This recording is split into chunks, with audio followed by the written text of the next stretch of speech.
The task of training a model is so different than the task of engineering. And so you feel this really big tension.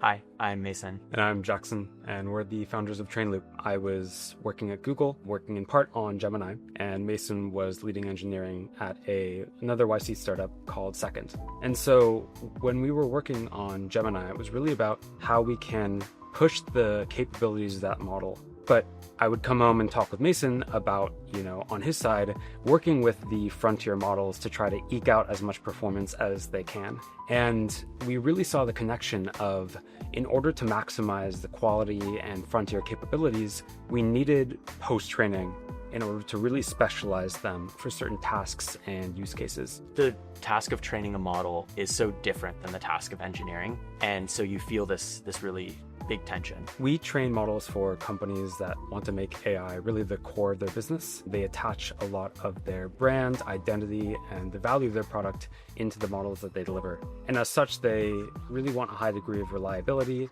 and authenticity in their models. Post-training a model is really about saying, how can I take this generic off-the-shelf model that has been trained to be pretty good at a lot of different things, and instead train it to be excellent at one specific thing? You have a specific goal that you're trying to achieve, and a foundation model is going to do well 50 to 80% of the time. But then you as a business, you're trying to make it so that this product works for everybody. And to make product work for everybody, you've shrunk the scope down.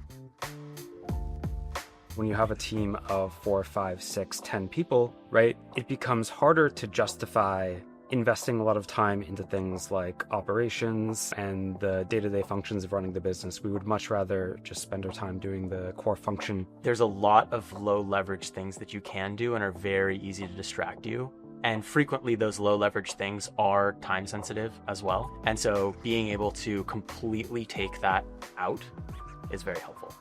Our days were just being consumed by this. There's a quote by Thoreau that popped in my head when we were doing this, which is like, life is frittered away in detail. And so for us, it became this kind of explicit objective to limit all of that detail and kind of recapture as much time as possible on core business functions. And that's been a place where Rippling's been very helpful for us. We ultimately decided to switch to Rippling because we knew that this was something that needed to be done perfectly.